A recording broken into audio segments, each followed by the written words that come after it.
Hey everyone, William Roberts here with jamplay.com, and welcome to week 4 of chord progression of the week. So in our last lesson, we were talking about inversions.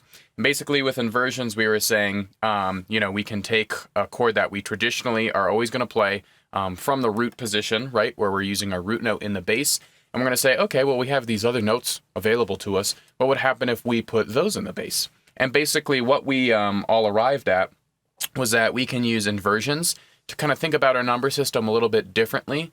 There are some substitutions or ways to play different intervals within our number system, like our 7 and our 3. And additionally, we saw we can use inversions to introduce a little bit more chromaticism into some of our progressions. So this week we're going to be covering diminished chords, and oddly enough, they kind of follow a similar trope to inversions. We're going to see how we can use diminished chords to come up with some substitutions that might work for different intervals of the key. And additionally, we're going to talk about how we can use diminished chords to introduce chromaticism, which is kind of the bread and butter of using diminished chords. I will preface it with saying diminished chords are kind of a dark art. And of all, the different chord voicings that occur, I've noticed kind of the greatest, different opinion that happens with diminished chords. A lot of guitar players, piano players, harmony players in general, think about diminished chords differently, and I might think about them differently than somebody else and kind of have a different way of working around it. I'm going to try to streamline some of that information because there are so many, ways to think about them, and a lot of people really do have these very specific, groups of camps where they're like, well, this is this type of diminished chord. I'm going to kind of try to streamline that and tell you how I think about it in a major key and how I'm using it to introduce chromaticism. So that's going to be kind of the primary function of the chord progression I'm showing you.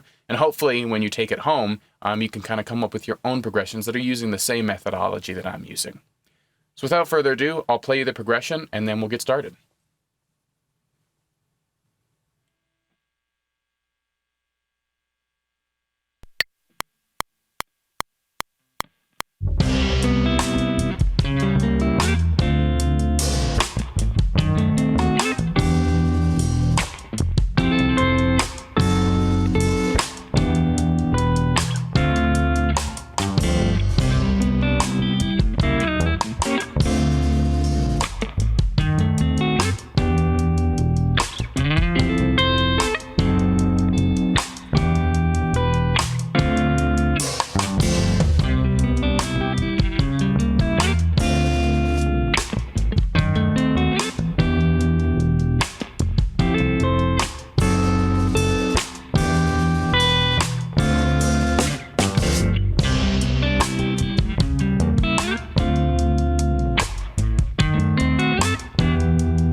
All right, great.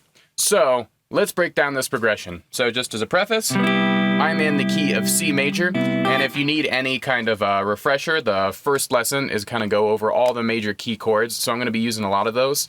I'm also going to be thinking a little bit more in 7th chord extensions, so 4-note chords rather than triads today. So all of those were in the first lesson if you do need any refresher, but I'll also be teaching them again here.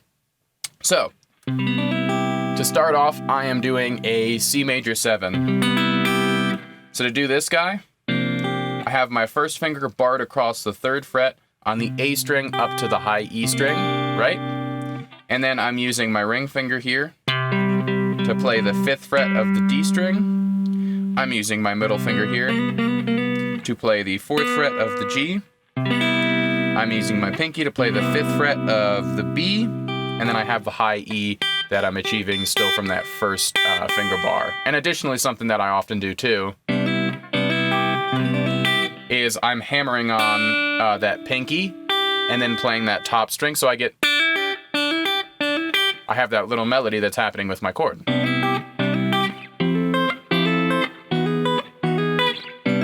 So just a little added embellishment that I sometimes like to use. All right, so we've got this guy. Now I'm going to a C sharp diminished 7. So to play this guy, you'll notice it's actually not a huge jump from my normal major 7 chord. I'm actually kind of just doing a little switch with these fingers. So I have my middle finger here on the 4th fret of the A string on that C sharp.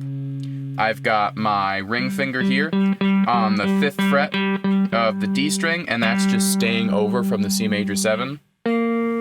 My first finger's coming up here to play the 3rd fret of the G string. My pinky's right here playing the 5th fret of the B string, and I'm actually not going to play the E string at all for that. So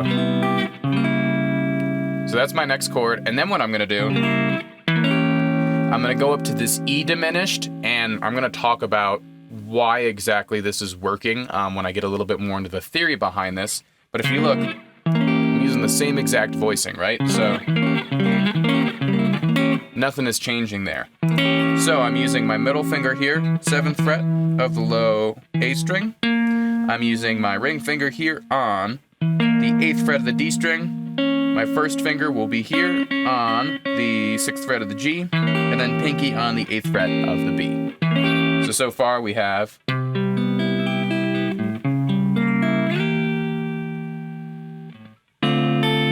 then I'm going to my 2 chord. So this is going to be my D minor 7.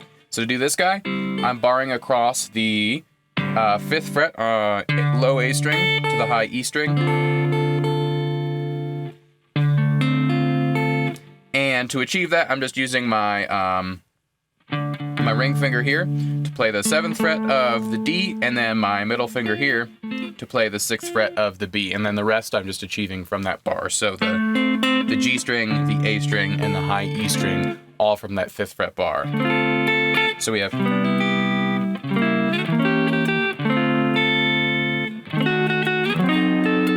then that's my next little diminished pattern. So to play that guy, it's the same exact voicing that I was doing before, right? We're seeing a lot of the same voicings, which is very interesting. Not something that we've kind of really encountered with any of the chords we've done. So I'm doing this guy here. So I have my middle finger here on the 6th fret of the A string, my ring finger here on the 7th fret of the D string, my first finger here on the 5th fret of the G, and then my pinky on the 7th fret of the B. So now I'm doing an E flat, right? Diminished chord, and I was also doing an E diminished chord. Very strange that the two of those are working in the same key. So then we go to this guy. Then I'm going up to an F sharp diminished 7 chord. So to do that, I have my middle finger here on the 9th fret of the A string, so on that F sharp. I have my ring finger here on the 10th fret of the D string. I have my first finger here on the 8th fret of the G, and then my pinky here on the 10th fret of the B. Again, same voicing we've been doing for all those different chords. So if I take that up again,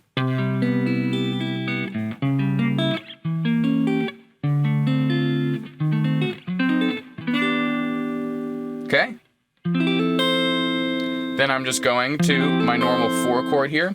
So this is just a G major 7, and I'm kind of doing that little embellishment I was talking about. So first finger is barred across the 8th fret A string to the high E string. Then I'm using my ring finger here on the 10th fret of the D string, my middle finger here to get the major 7 on the 9th fret of the G, and then pinky also on the 10th fret. So we have then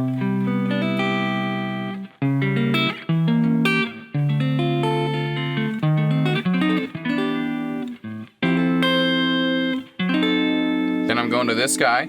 Again, that's the same voicing, and that's actually right the same F sharp diminished chord that I did before. So again, that's just 9th fret of the low A string, ring finger on the 10th fret of the D, first finger on the 8th fret of the G, pinky on the 10th fret of the B, back down to my E minor 7 chord, again, just barring across the 7th fret, A string to high E string, and then using my ring finger on the 9th fret of the D string, and my middle finger on the 8th fret of the B. Then I'm going back down to, so I'm kind of now just walking down to my 2 chord, my D minor 7. Again, same as the E minor 7, same way we've been doing it. I played a lot of diminished chords in the kind of first half of the progression. Now you can see I'm taking it a little bit easy, trying to introduce some more of just our kind of standard harmony. So...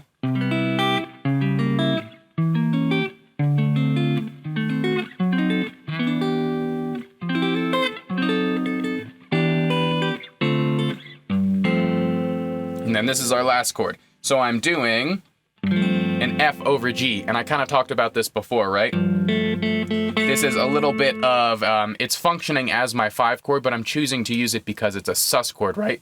So it sounds a little bit more modern to me, has, just kind of some, 90s on harmonic references to me, and is used often a lot too in like old school soul music.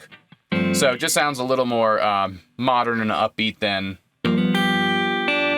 something that could maybe have an association with the 50s or 60s or kind of more classic rock and roll, because I want this to sound a little bit more jazzy and kind of soul music oriented. And then I'm back to 1 again and the progression goes over. So let me play through that progression one more time and I'll kind of talk about the chord voicings that I'm using here again.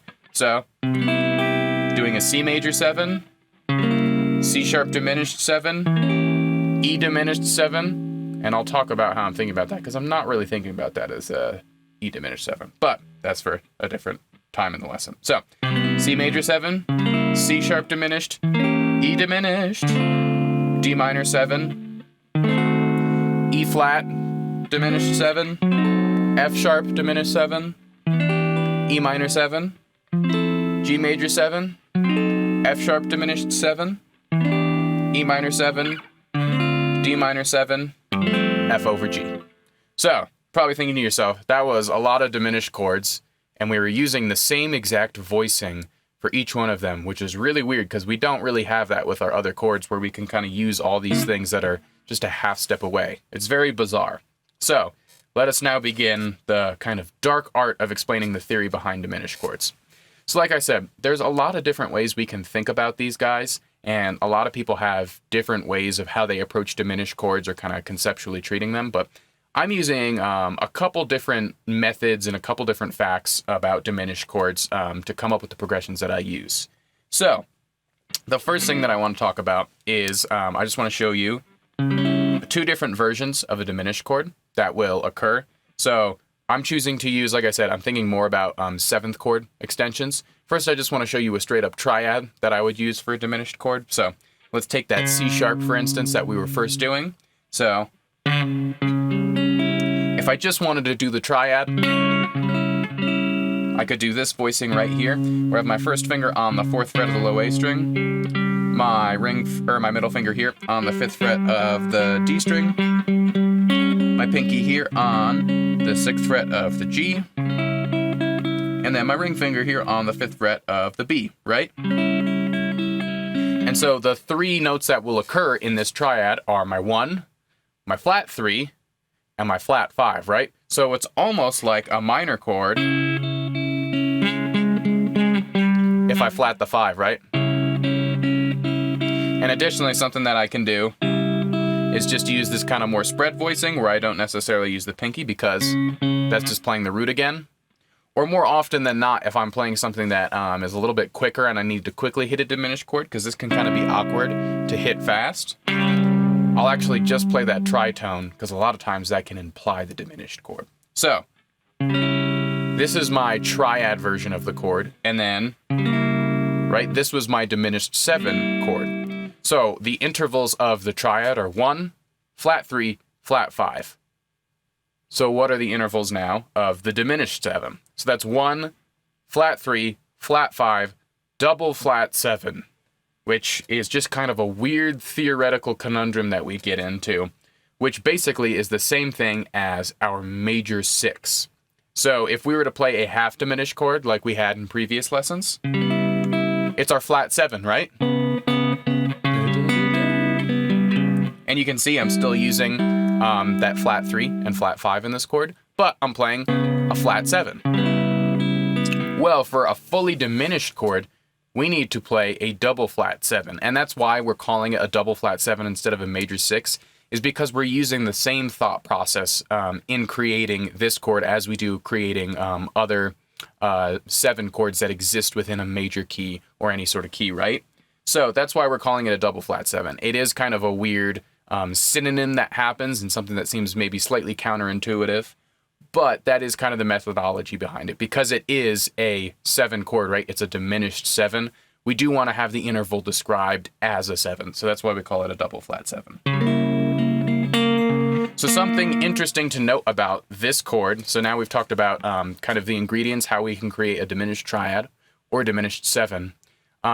If I'm making a fully diminished chord, a diminished 7, it is a symmetrical voicing, which is very, very important. So what I mean by that,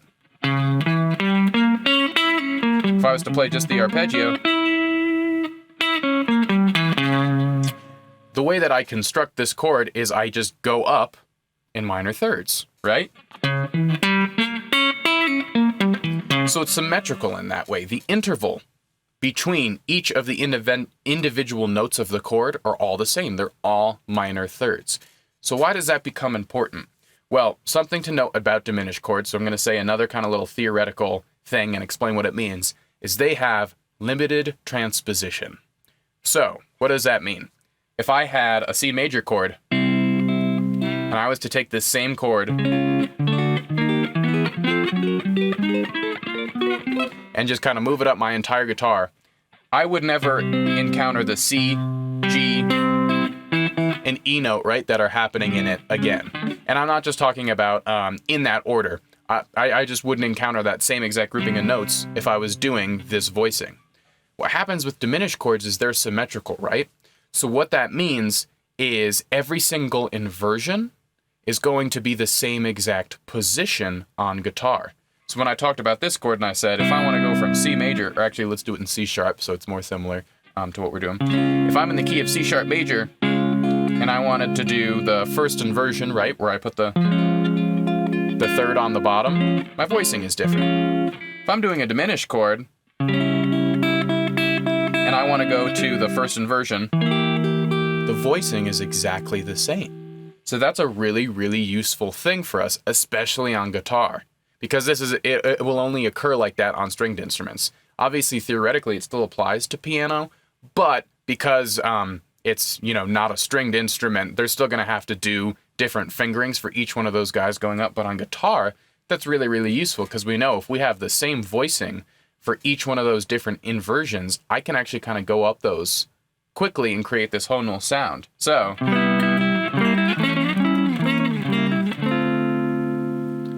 what I did was I played the root position, the first inversion, and the second inversion, right? Using all the same voicing because it's symmetrical and has limited transposition. So that's what I mean by that. So now that we know that, we can dissect our progression a tiny bit more and see how I was kind of thinking about things, right?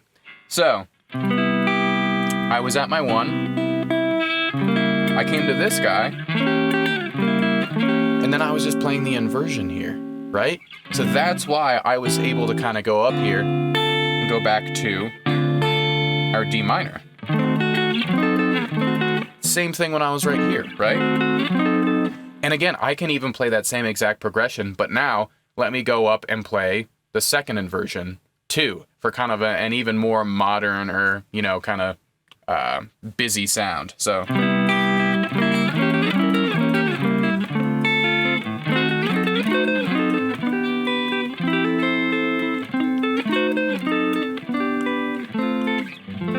right? Gets a little bit much in that way, but this progression that I'm teaching also has a lot of different diminished chords. In a progression where I was maybe only doing one diminished chord, going up to the first inversion and the second inversion would actually be a really, really cool thing. So say that I was just doing 1, 2, diminished, 3, and that was my only diminished chord, and then I was going to like 4 or something. So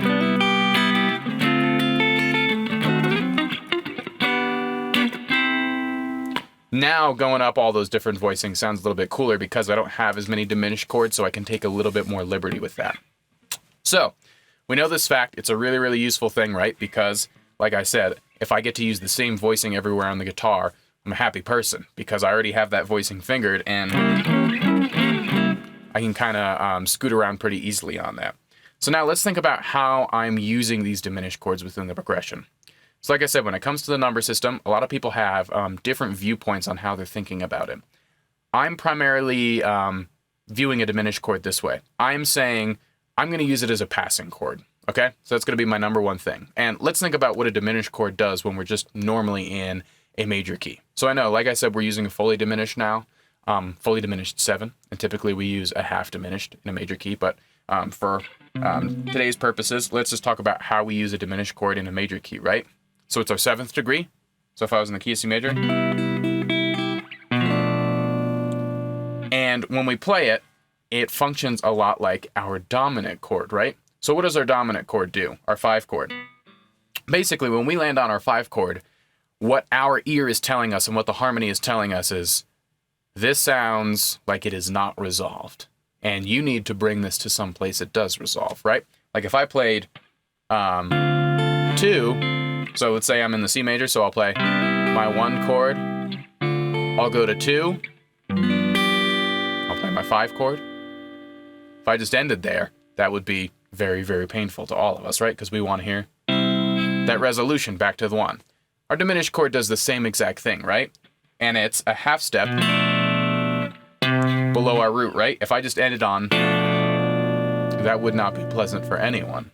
But going back to the 1, it says, okay. So we showed this great point of tension so that we could move back to our 1. So basically, the way that I'm thinking about that is I have this little half-step approach with a diminished chord to a 1. So when I'm in my major key, let me think about the different chords that I have that when I land on them, they don't feel like a dominant chord, right? So I'm trying to think of the chords in this key that could be used as a tonic, right? If I was to land on my 2, wouldn't be the end of the world, right?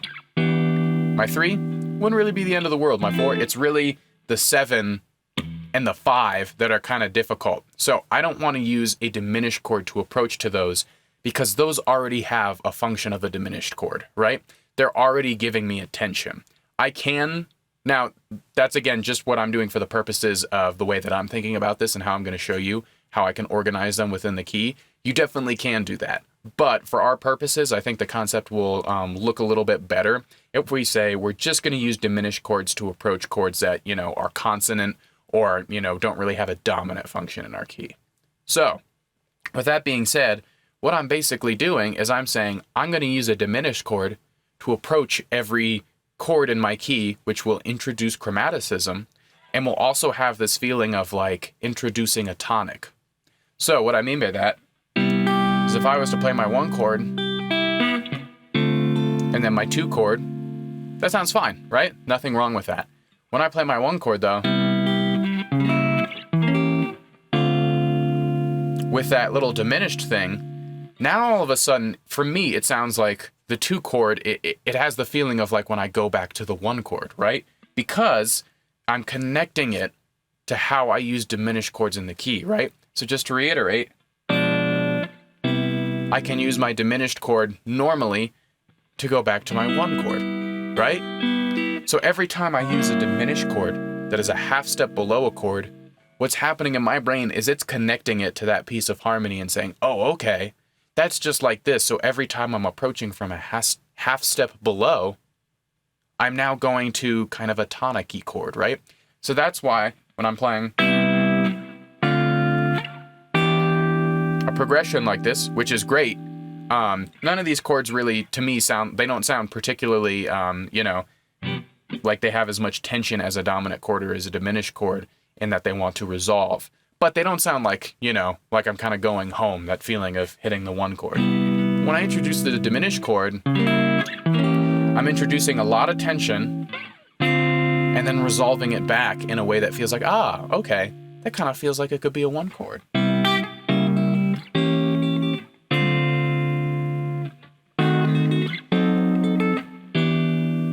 Right? So that's a really, really great function of diminished chords is they're almost, they're not taking us out of the key, but they're almost kind of repurposing some of the chords that we do have in the key and saying, you know, let me introduce a little bit of dissonance right around this chord so that when I do go back to it, it really resolves in a way that it wouldn't if I was just kind of moving diatonically, right? So.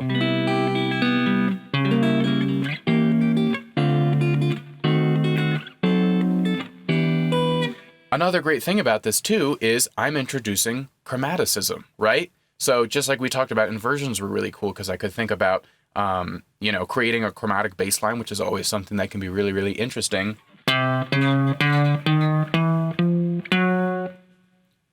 So if somebody said that was your bass line, they'd be like, cool, that sounds awesome. But using diminished chords,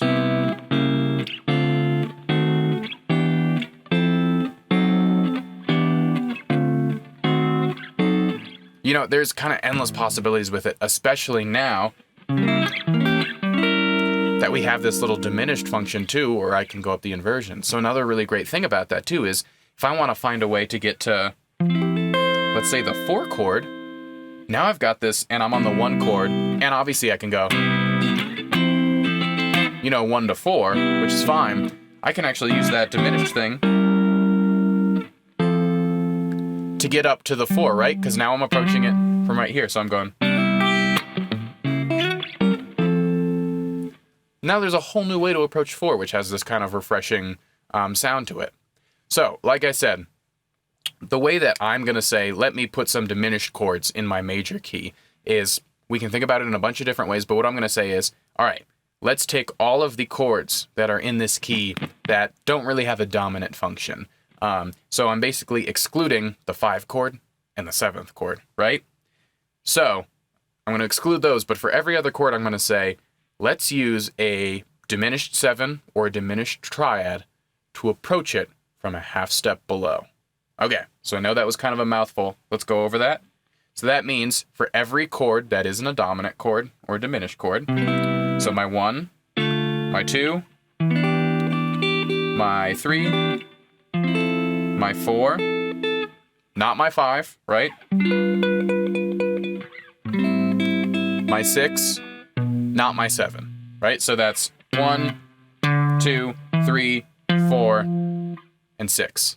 So those chords. For each one of those, I'm going to say, let me use a diminished 7 or a diminished triad to approach those from a half step below so that it has the feeling of returning to a 1. So here's the 1 chord, here's the diminished chord going into the 1, and that's already kind of in the key, right? Here's my 2 chord, here's the diminished chord leading to that, here's my 3 chord. Interesting thing is, here's my 4 chord, and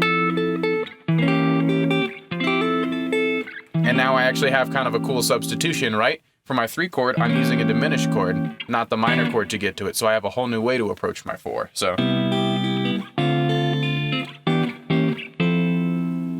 right? I'm not going to do anything to my 5 chord because I don't want to use a diminished chord to get to a chord that already has tension in it, right? That might sound a little too much. We can do that again, but for our purposes, we're going to ignore that. And then I have my 6 chord, right? I can do that same exact thing. So again, to get to my 1 chord, to get to my 2 chord, to get to my 3 chord, to get to my 4 chord, or also what I like to do is I can also do the one right above the 4, right? The sharp 4. Then I'm going to do the one right below the 6. So you can hear, when I play that all together,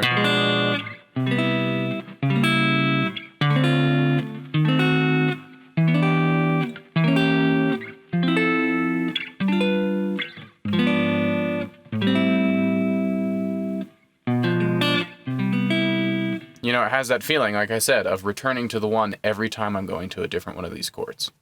So, we know all that to be true. Let's now do the lead line that's going to happen over this whole thing, just so I can quickly show you how I'm incorporating my major pentatonic licks with just a little bit of diminished flair. So, let me play that guy for you.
So what I'm doing here is, like I said, I'm doing a combination of playing my major pentatonic with some little diminished arpeggios that will kind of hint at the diminished chords that I'm using in this progression, right? So to start it off, that's the beginning of it. Just straight up my C major pentatonic. So I'm doing 5th fret, hammer on to my 7th fret on my G string, and then sliding up to my 9th fret on the G. So only picking once and using hammer-ons and slides to achieve those other two notes. So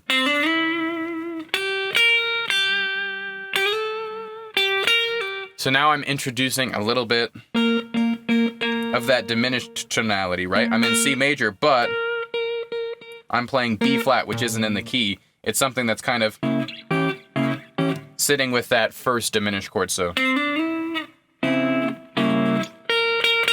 it's hinting at that diminished sound, right? So we have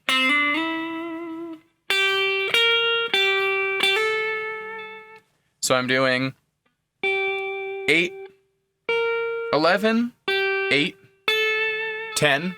So I'm making my melody work a lot like my diminished chord, right? I'm kind of building this tension and then resolving it once I'm back with a normal diatonic chord. So we have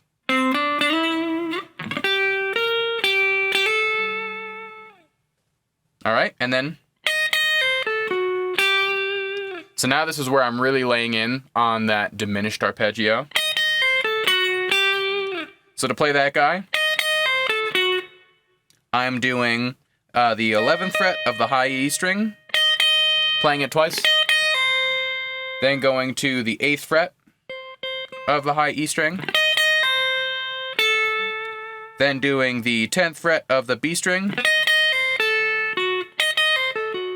and then doing the 11th fret of the G string. And I'm almost doing this kind of sweet picky, hybrid picky thing here. Again, it's not super fast, so if you wanted to alternate pick it, you could, but like I said, for that picking, once I start doing that pull off, I'm kind of moving into sweep motion with this hand, so kind of just bringing my pick back, right? And then again, I'm coming back to this note so that I can resolve it, because again, we're on a non-diminished chord, something that's a little bit more diatonic. So my 8th fret of the B string. So far we have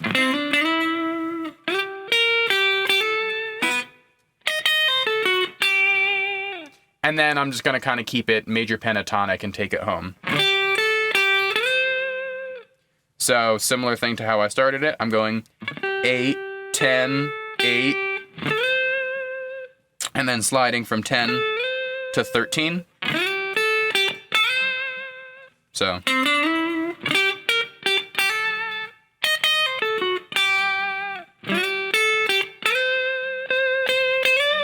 and then I'm playing 13 a couple of times so that I can slide it up to 15.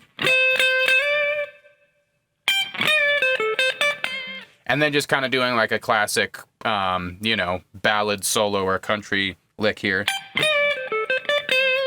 So playing 15 on the high E string. Then just doing almost like a quarter bend here. And it's not really like a bend that I hold. I kind of just push it up and take it back down. So almost in between a bend and vibrato or something.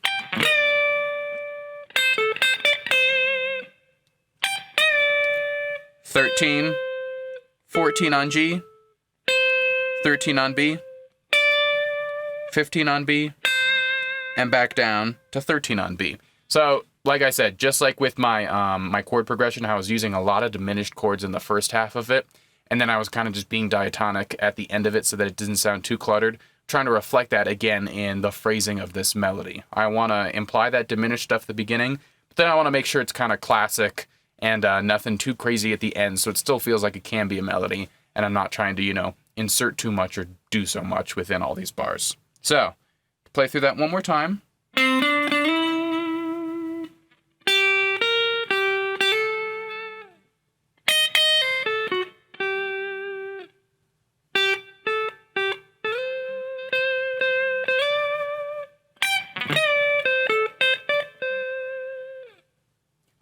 And so what I'd also like to do just before we leave is show you a little bit of the single note diminished playing that I'm using here. So like I said, I was implying some arpeggios, right? And one thing that we noted about when we're playing diminished chords is that they have limited transposition, right? I can move them up and down the neck, no problem. That's actually one of the really great things about the single note stuff. And this is where this will transition really, really well. If you're like, this is cool and all, but I also love to play, you know, metal or fusion or things that are a little bit more kind of flashy on the lead side. This concept will actually really, really help you. So the diminished arpeggio that I'm using here, I'm basically just playing the upper structure of this guy. So I'm playing, if I wanted to just play the diminished arpeggio, play this guy, right? So I'm doing the 11th fret on the G string, 10th fret on the B, and that's my triad right there, but I'm going to use this pinky here and I'll show you why. So 8th fret on the high E string, 11th fret. And if I do that, start to do that as a sweep picking pattern, you see it's actually, that symmetry is really, really nice for this guy because doing hammer-ons and pull-offs with that first finger and pinky works really well. It's really an arpeggio that I think works well with sweep picking. And then I'm also coming down here if I want to do kind of a little bit more of a full shape. What I can do is, again, because it's symmetrical, is I'm walking down this little shape here and just going down in minor thirds, right? So where I have 11 and 8 on the G string, I have 10 and 7 on D, I have 9 and 6 on A. So if I take that up and down again, right? So that works out well. And then, just to kind of talk about the concept that I was talking about where this symmetry can come in handy if I want to do kind of fusion, shred, anything kind of it's a little bit more fast and has some more intricate harmonic things going on. So just like my diminished chords can kind of be moved around like that, right? And that almost has that 1920s runaway silent film train sound to it.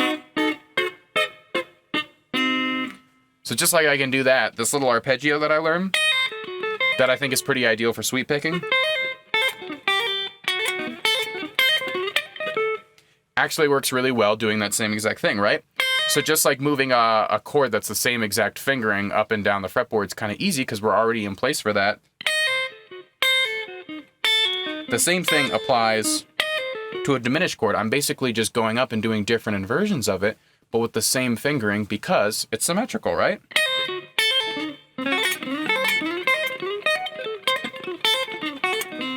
So if you're interested in, like I said, jazz, shred, or fusion, there's a lot of diminished playing that happens, especially if you think of like some of the neoclassical greats like Yngwie Malmsteen, kind of people in that school. They're doing a lot of diminished playing. And you can see this is really awesome because if we were thinking about, you know, if I had to sweep the inversion of every single major chord, or if I had a major chord and I wanted to sweep the inversion of up and down the fretboard, I could do that. But I think it would take a little bit more work, right? Because I'd have to think about the different inversion at each one of those spots and adjust my finger accordingly. Here, I just need to be able to walk up in minor thirds, and then I can use that same exact thing. So I'm jumping up a minor third, right? Which is a fret and a half, so 4 or 3 frets, depending on how you're looking at it. And now I can play something that's like really, really flashy, and obviously still sweep picking takes some time to learn on its own, but I don't think it's as difficult as a lot of other sweep picking patterns that might occur, and it still sounds really, really incredible, right? So that's kind of the general overview that I'm going with diminished chords. Like I said, a lot of people are viewing diminished chords and how they like to view them. There's a lot of different theoretical ways to approach it, and diminished chords are kind of a dark art because, you know, I say this a lot where theory is really just kind of connecting, you know, what we read to what we're actually hearing, right? And diminished chords are really kind of an open concept, and people, you know, I can insert a diminished chord pretty much anywhere and resolve it to something. So people are thinking about it in completely different ways, but the way that, again, I was kind of thinking about it was in my major key, let me think of the chords that are not a dominant chord or a diminished chord. So that's my 1, my 2, my 3, my 4, and my 6. So those 5 chords of the 7. And I'm going to say, I'm going to use a diminished chord, so a triad, or a fully diminished chord to approach it from a half step below. So it has this feeling of going to a tonic, right? So in using that, see if you can come up with your own progressions where you can say, okay, I want to think about maybe a common chord progression that I've used a ton that's kind of strictly diatonic. And how can I use a diminished chord that's kind of passing through things, right? So we often call them passing chords. That's introducing a little bit of chromaticism and, you know, bringing in that feeling of resolving to a 1 chord, even though it's the 2 or the 3 or the 4 or something like that. And again, this was a progression that obviously densely used diminished chords, even when they're kind of sparsely used. Even if you were like, well, this progression sounded cool, but it was kind of busy, I like things a little bit more simple. Using just 1 diminished chord as a passing chord can really, really brighten things up and give your progression a whole new sound and a little bit of, you know, slipping just out of the key for a second so that you can resolve back in a new way. So, hope you enjoyed the lesson on diminished chords. I know there was kind of a lot of theory in this one. So, any comments, questions, concerns that you want to pass along, anything you want me to show you again, please put your comments down and I'll get those answered for you. Hey guys, so we're back. Any comments, questions, concerns you have about diminished chords, anything you want me to clarify from the lesson, pass those along and I'll get those answered for you. So let's see. Okay, here's our first question. Can you explain what you're doing with your right hand during the progression portion? Sure. So I get this question a lot. I'm doing a couple of things with my right hand here, and like I've kind of said before, I'm not approaching it like I'm playing a tab or trying to achieve the exact same rhythmic pattern the same exact time with my hand. It's just more something that, it's a couple techniques that I use that I kind of interchange here and there. So I'm basically generally when I'm playing thinking about kind of my lowest note, my root note, or whatever is in the bass with my thumb, and then my upper structure is with my pointer finger, my middle finger, and my ring finger, right? So most of my voicings are 4 notes. So the first thing that I'm doing is just kind of straight up playing all the notes or doing a roll. So my thumb, first finger, middle finger, ring finger from the A string up to the B string. And like I said, I can either pluck those all at the same time or I can do a roll. And when I'm doing that roll, I'm basically just starting from my thumb and going up to my ring finger. I can reverse it too if I want. It's not something that I can probably do as quickly, so I'm usually just doing that if I want to do some sort of embellishment. But yeah, generally I'm just kind of doing that roll up. And then the other thing that I'll do is just kind of an interplay, something that you'll see players like John Mayer and, you know, some of the kind of contemporary guitar players who still do singer-songwriting stuff. They do a lot of this. So it's basically just an interplay of doing my bass, doing my upper structure with my first finger, middle finger, and ring finger, and then just also adding a little bit of percussion in with hitting my palm down. So using those 3 things, you know, I can play around with all of those and kind of make different sounds, different structures. But like I said, I'm just using both of those kind of techniques, or, you know, 3 of them, 4 of them, however you want to see it, and kind of interspersing them so that every time I play a progression, it has the spirit of improvisation, and I'm not just kind of repeating myself and staying really, really rigid to these kind of rhythmic structures. Okay. I'm confused by the progression. You said you come at the 4 from a half step below, but suggested the rest want to be a half step below. Yet I think for every case you approach the chords from the half step right above. Is that right? All right, cool. So let me reread this because there was a lot to that question. Confused by the progression. You said you could come at the 4 from a half step below, but suggested the rest want to be a half step below. Yet I think in every case you approach the chords from a half step above. Is that right? Okay, cool. So yeah, a couple of things going on here. So what I had basically done was I was showing you this progression, right? And I was saying that what I can use a diminished chord to do is approach from a half step below the chord to give the sound like I'm kind of coming home and resolving, right? So when I was kind of going through and showing you all of the different half step diminished chords that come from a half step below the chord, I was showing you that from each position, you know, I could use that diminished chord to approach. And for the 4, what I actually did in the progression was, since the 3, the minor chord that happens at 3, and the major chord that happens at 4, there's a half step between them already, right? There's not a passing interval. So I can still use that diminished chord here at the 3. So if I wanted, I could have made the progression.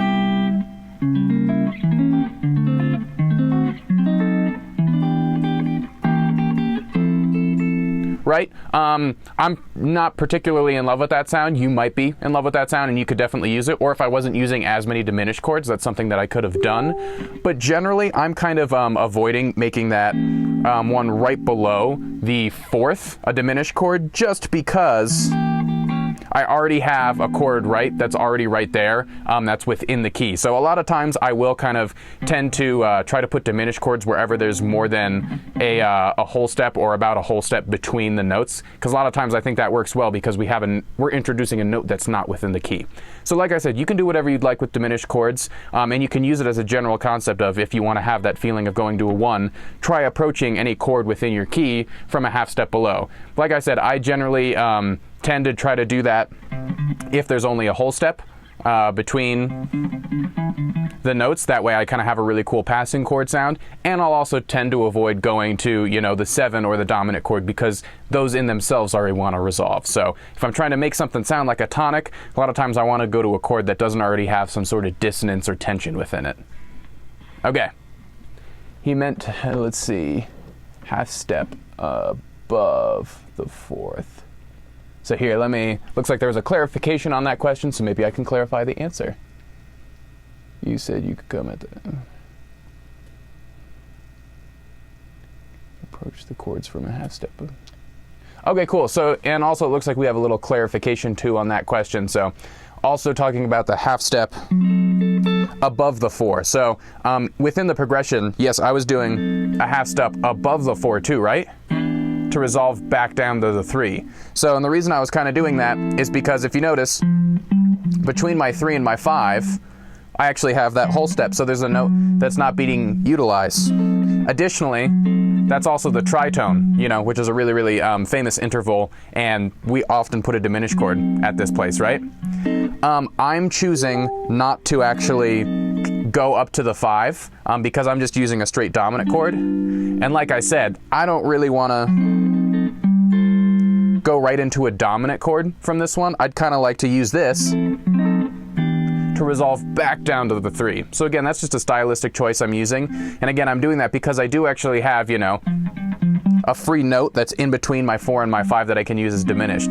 And that's also not to say that this is an uncommon thing to do. You know, we're in the key of C, right? A very, very common thing that happens in a lot of music is going from our 3 to our 4 to that very interval as diminished, and then to our 5, but our 5 is a sus chord. So again, not to say that that's never done. Stylistically, with what was happening in my progression, I just thought it would be nice to kind of resolve back down to the 3 rather than going to the 5 when I already had so much tension within my progression.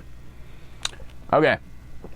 When improvising over this, do you have to target certain notes during the diminished chords, or can you stay in your pentatonics? All right, great question.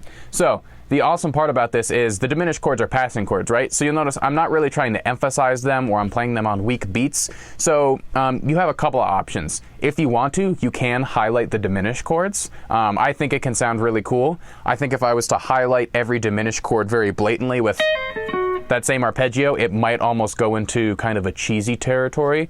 So it's really up to you. Like you saw, I was primarily just using my major pentatonic and then, you know, just doing some slight hints at the diminished notes. So it's completely up to your personal preference. If you wanted to, like I said, the great thing with diminished chords is even though you're, you know, you're kind of getting in the territory of like, ooh, I have to play a specific scale or arpeggio for each chord, something that's kind of more similar to jazz than maybe straightforward rock. With diminished, like I kind of showed with that little position there, when we learn one of those, we have our entire neck available. So a lot of times if you wanted to get like a cool, fast run-in, if you learn that one position, you have it all over the neck. So I would just learn that little diminished arpeggio that I showed you and see if you can play it for each of those little diminished chords, and see what you like with it. If you want to stay within the pentatonics, you definitely can. If you're like, you know what, I kind of want to highlight these passing chords and really show that, you know, this is a diminished part of the progression, you can also do that. It's all stylistically up to you. All right, cool. Let's see if we have any questions. Do you ever use diminished arpeggios and progressions that don't have diminished chords? If so, where would you place them in, say, a 12-bar blues? Okay, so this was kind of, this is an interesting question. So do you ever have diminished arpeggios in progressions that don't have diminished chords? If you would place them in, say, a 12-bar blues. So this gets into something interesting, which is a lot of times I would maybe use this over a minor blues. So there's two ways I can actually approach this. So with diminished chords, like we saw, I was doing this progression, right?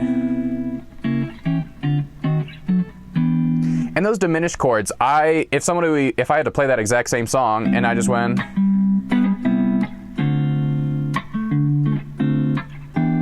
the harmonic structure is still there, right?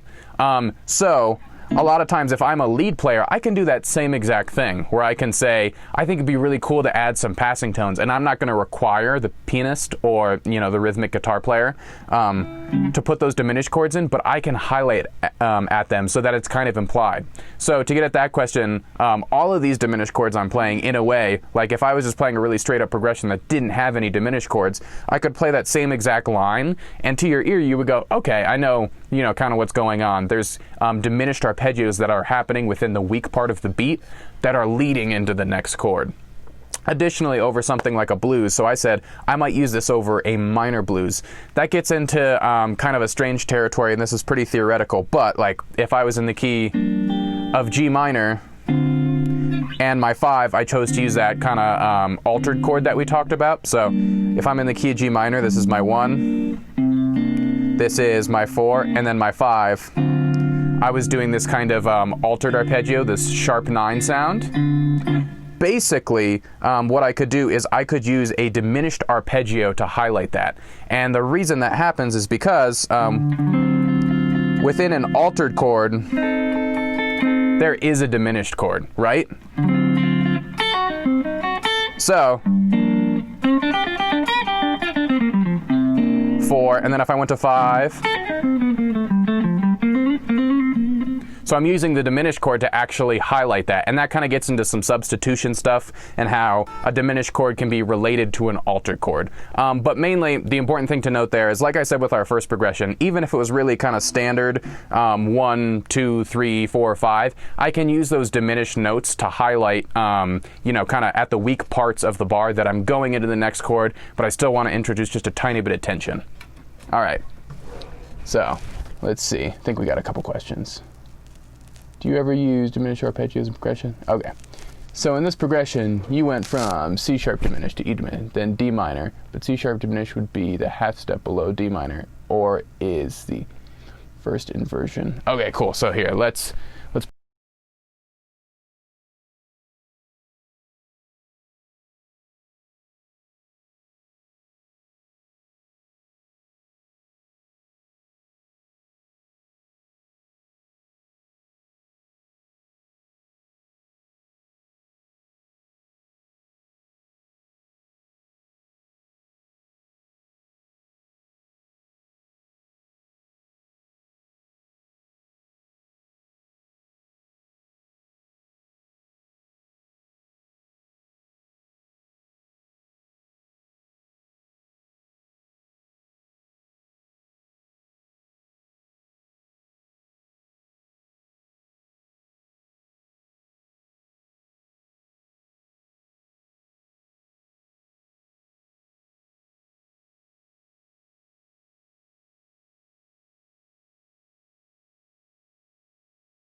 we back on, everyone?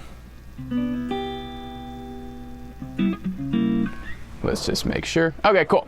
So just to pick up from where I left off, we were basically talking about how we went from this C sharp diminished chord to this E diminished chord, and then back down to D minor. And the question was, am I thinking about this as E diminished, or am I seeing it as an inversion of C sharp diminished? And that's exactly what I'm doing. I'm seeing it as an inversion of C sharp diminished. So that's kind of getting into that playing style that I talked about, where I'm really, every time I go to a diminished chord, I have the option to kind of run up with it. And it also introduces this really cool thing, because yes, I could just go, but now, not only am I approaching it from a half step below, I'm kind of like, oh, I'm about to go to this note, but now I'm almost going to psych you out and go then a whole step above the note before I resolve back here. So it also introduces a lot of really cool harmonic opportunities. So to answer that question, I am really just thinking about that as an inversion of C sharp diminished, or when I'm playing it, I'm just kind of in my mind going C sharp diminished, and not even really going like, you know, root position, first inversion, second inversion. I'm really just kind of walking up and doing that brief little thing before I go to the 2. All right, let's see if we have any other questions coming up. Awesome, so that looks like it's it. So thanks for hanging with me throughout this whole entire lesson. I know diminished chords are weird, and like I said, they can kind of be a dark art, but see if you can kind of dissect the progression that we went through a little bit and use some of the pointers, and see if you have any progressions that you're kind of familiar with, that you know the Roman numerals to or the number system with, and you go, okay, I've got a 1, 2, 3, 4, 5 progression, something super simple. How can I insert diminished chords kind of like we did, as much or as little as I want to, just so I can kind of introduce a little bit of chromaticism and a little bit of tension before I resolve, because they're a really, really useful system in kind of creating that sound. So see if you can do that this week, and we'll follow up next week. So thanks so much for joining, and we'll see you in the next lesson.